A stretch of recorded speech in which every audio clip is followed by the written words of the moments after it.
May mga kagubatan sa mundo na hindi kailangang lagyan ng horror story para maging nakakatakot. At habang parami ang bahagi ng mundo na nababago ng tao, may ilang forest na nananatiling halos untouched. Mga lugar na parang hindi talaga ginawa para sa atin. Sa video na ito, pupuntahan natin ang ilan sa mga pinaka-creepy na kagubatan sa mundo. Bago tayo magsimula, paki-like at subscribe naman ng video na ito. Malaking bagay na ito para sa aming mga content creator. Salamat po. At ngayon, simulan na natin. Białowieża Forest. Sa modernong Europe, bihira nang makakita ng kagubatang halos buo pa rin matapos ang daan-daang taon ng urban development. Pero ayon sa UNESCO, malaking bahagi ng Białowieża Forest ang nanatiling natural at halos hindi nagalaw sa loob ng maraming siglo. Hindi ito yung klaseng forest na may malinaw na trail at kontroladong landscape. Sa maraming bahagi nito, hinahayaan lang ng kalikasan ang sarili nitong proseso. May mga punong bumabagsak at hindi inaalis. May mga troso na nabubulok sa lupa habang tinutubuan ng fungi at kinakain ng mga insekto. Sa halip na malinis na kagubatan, makikita mo rito ang buong cycle ng buhay at pagkasira na sabay-sabay nangyayari. Habang lumalalim ka sa forest, mas nawawala ang pakiramdam na may kontrol ang tao. Ang ibang puno rito ay napakatanda na at dahil makapal ang forest canopy, may mga bahagi na halos hindi mapasok ng sapat na liwanag. Dagdag pa rito ang mga wet meadow, ilog at maputik na lupa na nagpaparamdam na buhay ang buong ecosystem. Ayon sa UNESCO at environmental reports sa Europe, tahanan ng forest ng wolves, lynx at ng pinakamalaking free-roaming population ng European bison. Kahit hindi mo makita ang mga ito, sapat nang alam mong bahagi sila ng kagubatan para mag-iba agad ang pakiramdam ng lugar.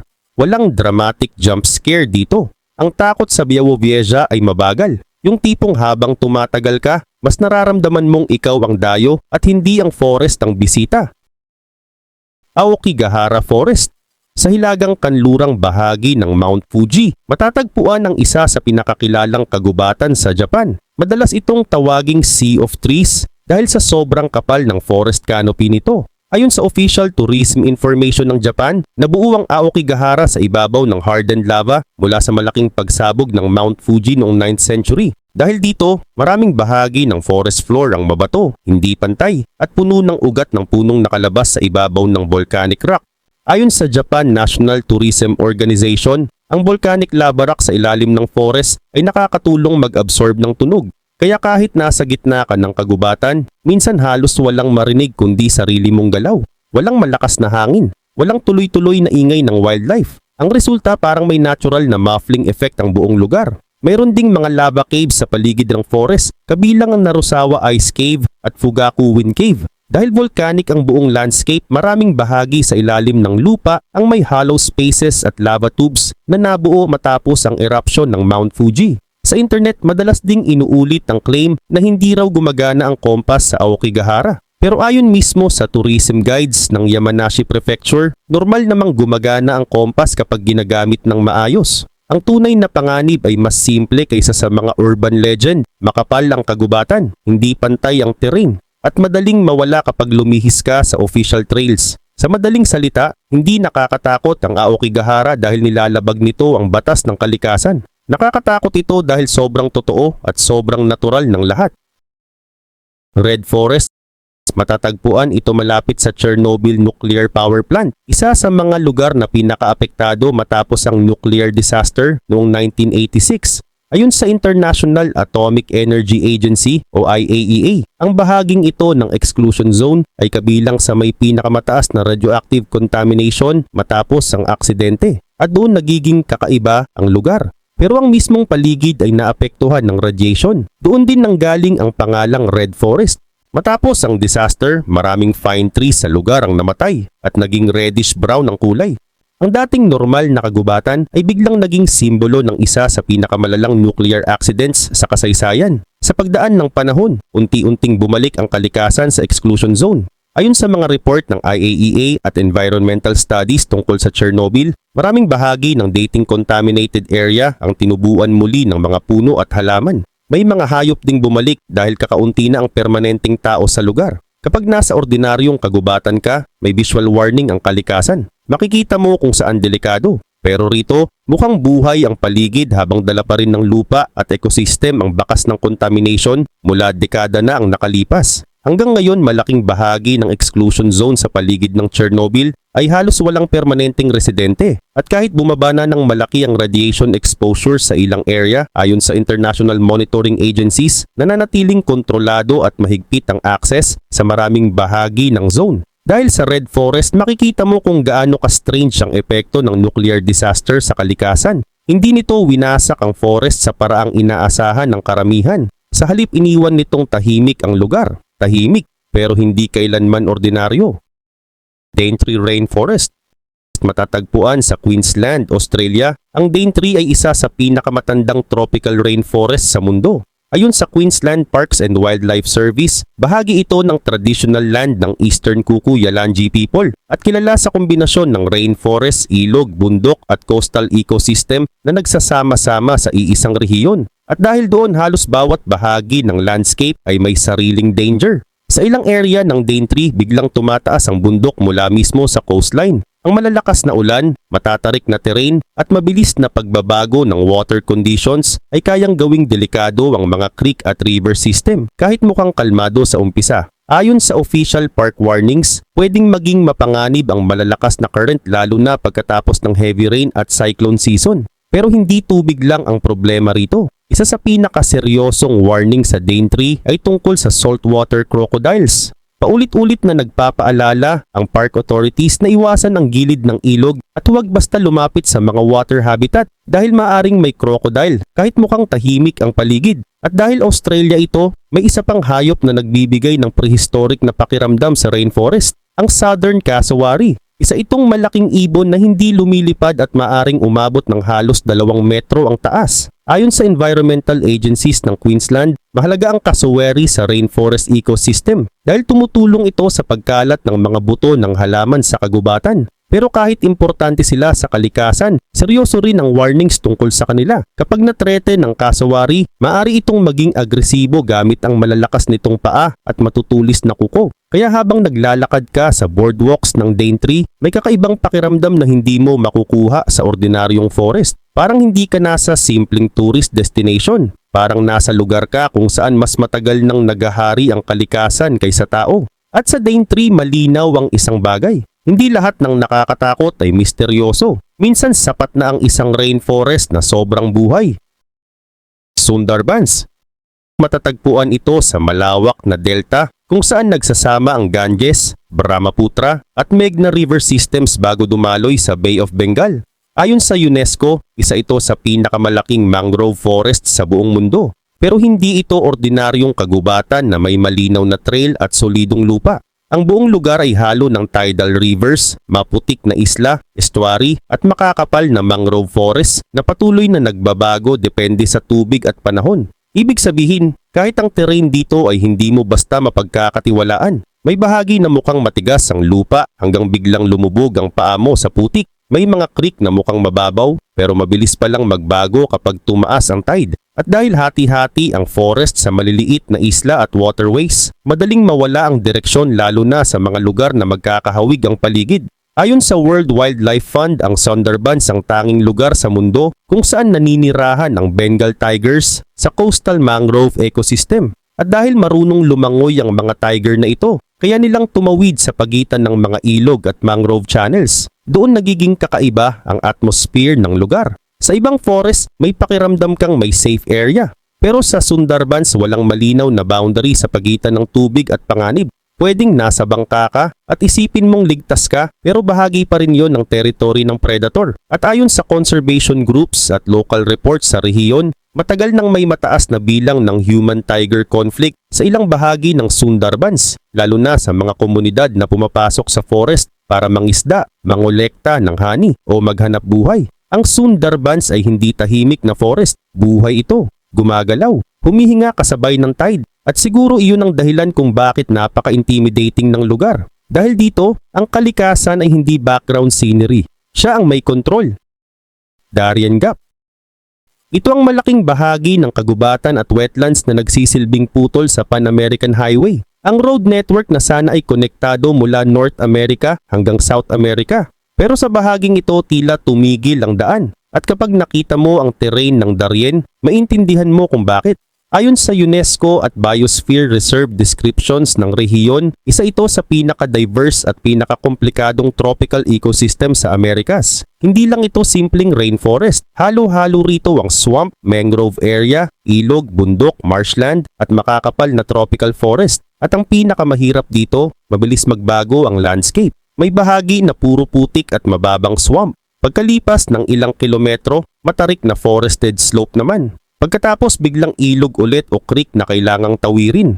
Parang walang permanenteng rhythm ang terrain. At dahil sobrang dense ng vegetation, madaling maubos ang energy kahit maikli pa lang ang nilalakad mo. Mainit, mahalumigmig at mabigat ang hangin. Hindi ka lang nakikipaglaban sa gubat, nakikipaglaban ka sa buong environment. Kaya kahit walang supernatural story tungkol dito, matagal nang kilala ang Darien bilang isa sa pinaka-intimidating na jungle region sa mundo. Hindi dahil may multo, kundi dahil ramdam mong hindi talaga ginawa ang lugar para madaling tawirin ng tao. At iyon ang nagbibigay rito ng kakaibang bigat. Sa maraming modernong lugar, kontrolado na ng tao ang kalikasan. Pero sa Darien Gap parang kabaligtaran pa rin ang nangyayari. Parang ang forest mismo ang nagsasabing hanggang dito lang. Okapi Wildlife Reserve. Tatagpuan ito sa loob ng Ituri Forest sa northeastern part ng Democratic Republic of the Congo. Ayon sa UNESCO, pinoprotektahan ng reserve ang malaking bahagi ng isa sa pinakamalawak na tropical forest systems sa Africa. At dahil konektado ito sa Congo River Basin, napakalaking ecosystem. Kaya kapag pinag-uusapan ng lugar na ito, hindi ito simpleng forest park. Parang mas tamang tawagin itong isang buong mundo ng kagubatan. At iyon agad ang nagbibigay ng mabigat na atmosphere rito. Hindi open ang landscape, hindi rin predictable. May dense evergreen forest, swamp area sa tabi ng waterways, mabababang clearing sa gitna ng jungle, at mabatong bahagi na halos walang malinaw na daan. Habang pumapasok ka sa reserve, mabilis mawala ang sense of distance at direction dahil pare-pareho ang makakapal na puno at madilim na canopy. Pero ang isa sa pinakaimportanteng dahilan kung bakit kilala ang reserve na ito ay ang wildlife. Dito matatagpuan ang malaking bahagi ng natitirang population ng okapi, isang bihirang hayop na kamag-anak ng giraffe pero mukhang halo ng deer at zebra. Ayon sa UNESCO at conservation organizations, mahalaga ang reserve sa survival ng species na ito dahil malaking porsyento ng wild okapi population ang nasa rehiyon pa rin ng Ituri Forest. Bukod doon, tahanan din ang lugar ng forest elephants, bongo antelope, forest buffalo, giant forest hogs at iba't ibang klase ng primates at ibon na bihira nang makita sa ibang bahagi ng Africa. Pero habang mas mayaman ang biodiversity, mas ramdam din ang lawak at isolation ng forest. At dito nagiging mas mabigat ang kwento ng reserve.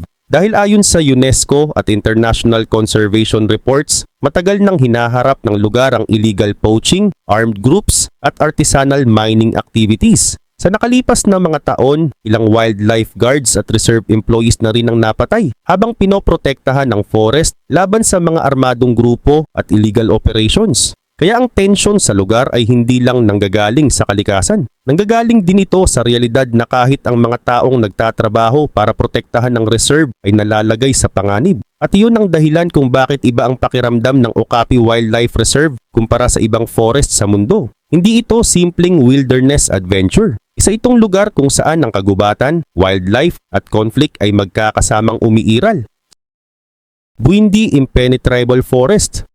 Matatagpuan ito sa gilid ng Albertine Rift Valley sa Uganda at ayon sa UNESCO, isa ito sa natitirang malaking bahagi ng Afro-Montane Forest sa East Africa. Sa simpleng salita, isa itong sinaunang high-altitude rainforest na nakaligtas habang maraming kagubatan. Sa paligid nito, ang nabawasan o tuluyang nawala. At kapag narinig mo ang buong pangalan nito, Bwindi Impenetrable Forest, hindi iyon exaggeration. Literal na mahirap pasukin ang lugar. Ayon sa Uganda Wildlife Authority, binubuo ang park ng matatarik na ridge, malalalim na lambak at makakapal na vegetation na nagsisilbing watershed para sa ilang pangunahing ilog sa rehiyon. Kaya habang gumagalaw ka sa forest, hindi lang puno ang kaharap mo. Ayon sa UNESCO at conservation groups, malaking bahagi ng natitirang mountain gorilla population sa mundo ang matatagpuan sa forest na ito. Isa ito sa iilang lugar sa Earth kung saan makikita pa rin ang species sa natural nitong habitat.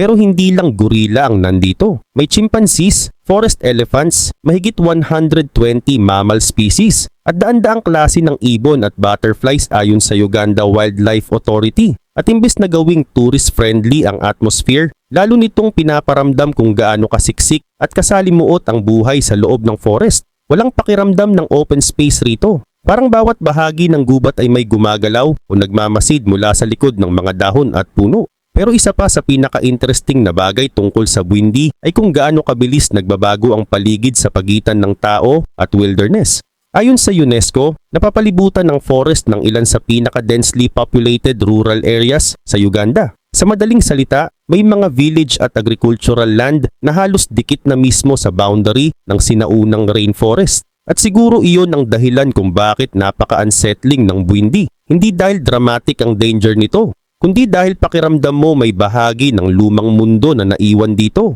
at hindi kailanman tuluyang nasanay sa presensya ng tao. Black Forest.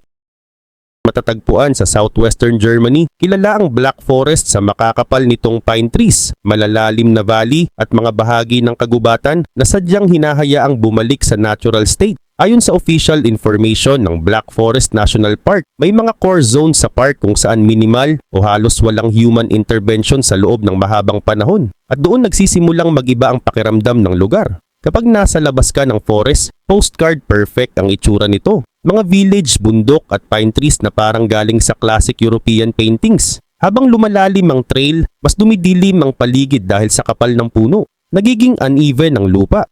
Ayun mismo sa wilderness trail guides ng park, kailangang maingat ang mga hikers dahil natural forest talaga ang terrain at hindi lahat ng daan ay madaling lakaran. Isa ring malaking dahilan nito ay ang history ng forest mismo. Ayon sa National Park Information, malakas na naapektuhan ang rehiyon ng Storm Lothar noong 1999, isang matinding windstorm na nagpabagsak ng napakaraming puno sa upland forest areas. Sa halip na linisin agad ang lahat, may mga bahagi ng forest na hinayaang natural na mag-recover. Kaya ngayon, may halo ng lumang puno, dead wood, bagong growth, at wild terrain na nagbibigay ng mas untouched na atmosphere kumpara sa ibang European forest parks. At siguro iyon ang dahilan kung bakit nananatiling iconic ang Black Forest. Hindi ito ang pinakamapanganib na forest sa mundo, pero pinapaalala nito kung gaano kabilis magbago ang pakiramdam ng isang lugar kapag kumapal ang dilim, kumitid ang trail at nagsimulang magmukhang mas matanda ang kagubatan kaysa sa mundong nasa labas nito.